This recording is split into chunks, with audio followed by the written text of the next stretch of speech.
Students, inheritance and variation part 2 part 1 ची link मी description बॉक्समध्ये दिलेली आहे. आजचा आपला टॉपिक आहे मेंडल्स लॉ ऑफ इनहेरिटन्स. यामध्ये आपल्याला बघायचं आहे law of dominance, law of segregation, law of independent assortment, हे 3 laws and back cross and test cross. First law of dominance. पहिल्यांदा आपण याचं स्टेटमेंट बघूयात. When 2 homozygous individuals with one or more set of contrasting characters are crossed, the alleles that appear in F1 are dominant and those which does not appear in F1 are recessive. आता when 2 homozygous individuals म्हणजे आता इथं cross घ्यायचं आहे. Cross घ्यायचं आहे म्हणजे breeding कुणाचं, तर होमोझायगस इंडिव्हिज्युअल्सचं. होमोझायगस इंडिव्हिज्युअल कुणाला म्हटला की ज्यांच्यामध्ये आयडेंटिकल अलिल्स आहेत. आता इथं बघा, हा झाला होमोझायगस टॉलनेससाठीचा, त्यानंतर हा झाला होमोझायगस कशासाठी, डॉर्फनेससाठी.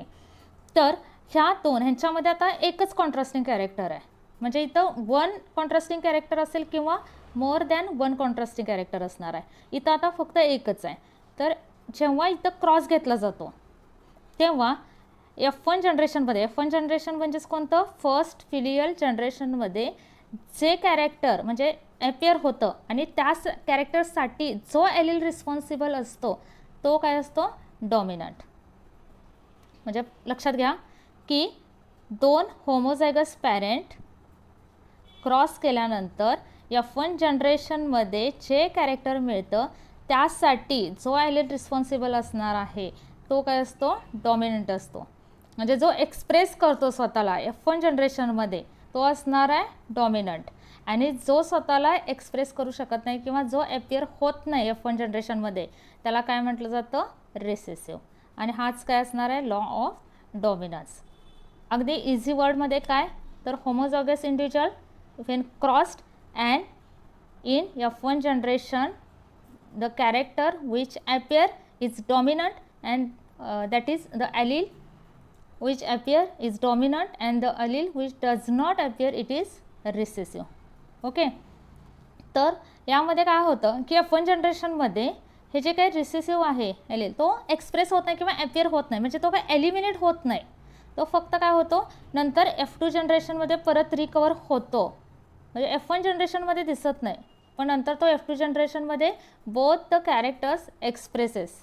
So law of dominance is used to explain expression of only one of the parental character of monohybrid cross in F1 and expression of both in F2. म्हणजे F1 मध्ये एकच कॅरेक्टर दिसणार जे dominate असणार आहे आणि F2 मध्ये दोन्ही कॅरेक्टर एक्सप्रेस होतील.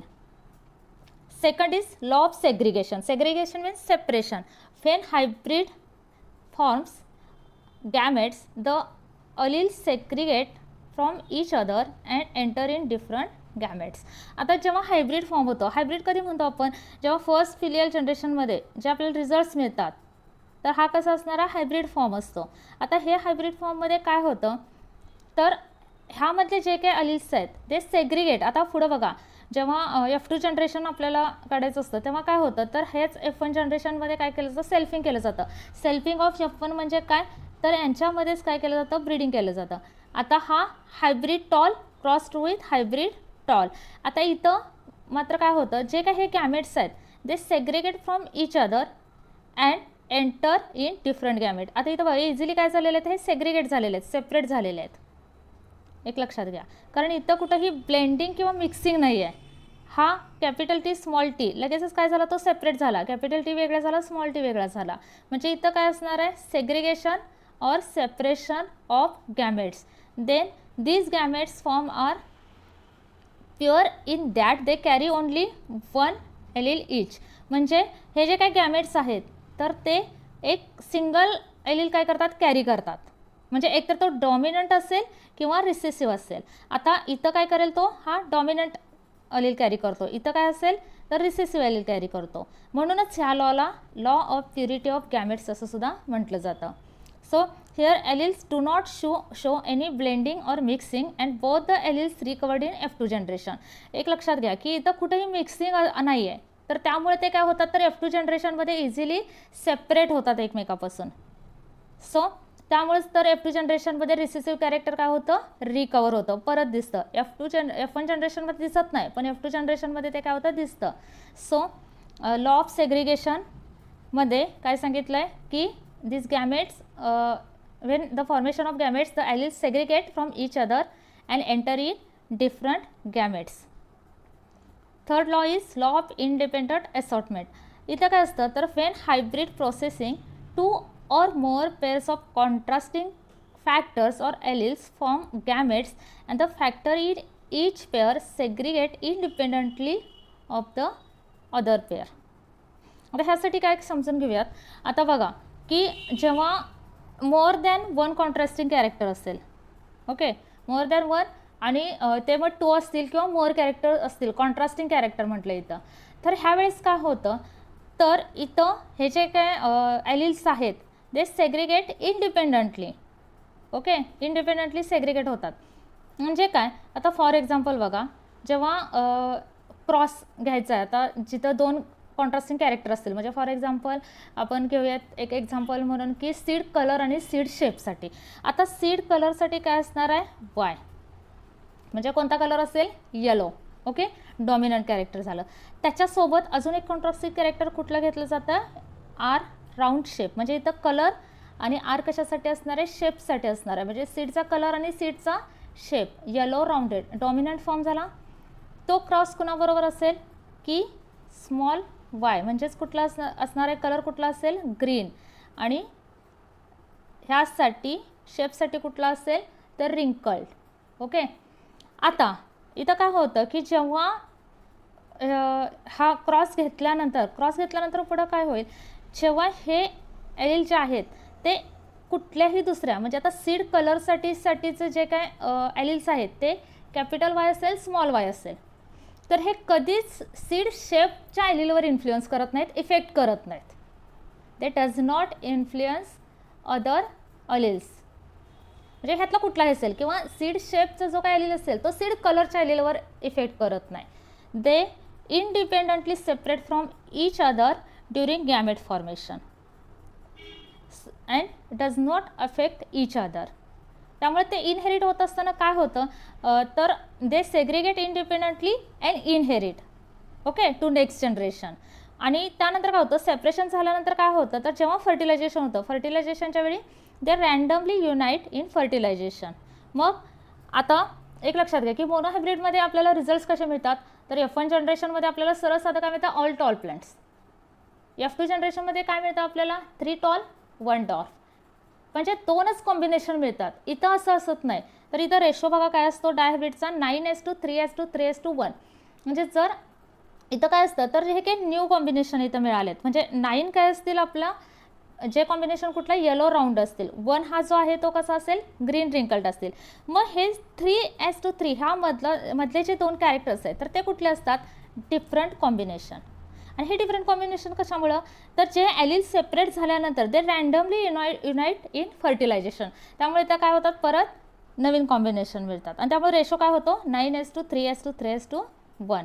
आणि हेच काय प्रूव्ह करतं की 2 pairs of characters behave independent to each other and assorted independently. म्हणजे एक तर ते काय करतात तर इंडिपेंडंट असतात एकमेकावर आणि दुसरं म्हणजे दे असॉर्टेड इंडिपेंडंटली. आणि हाच काय तर law of independent assortment. Next is back cross and test cross. Back cross म्हणजे काय तर when F1 individual crossed with one of 2 parents from which they were derived. मग ते रिसेसिव्ह असेल किंवा डॉमिनंट असेल तर इथं काय केलं जातं, F1 जनरेशनमध्ये जे काही इंडिव्हिज्युअल्स आहेत तर त्यांचा क्रॉस इथं डायग्राममध्ये दाखवते तुम्हाला.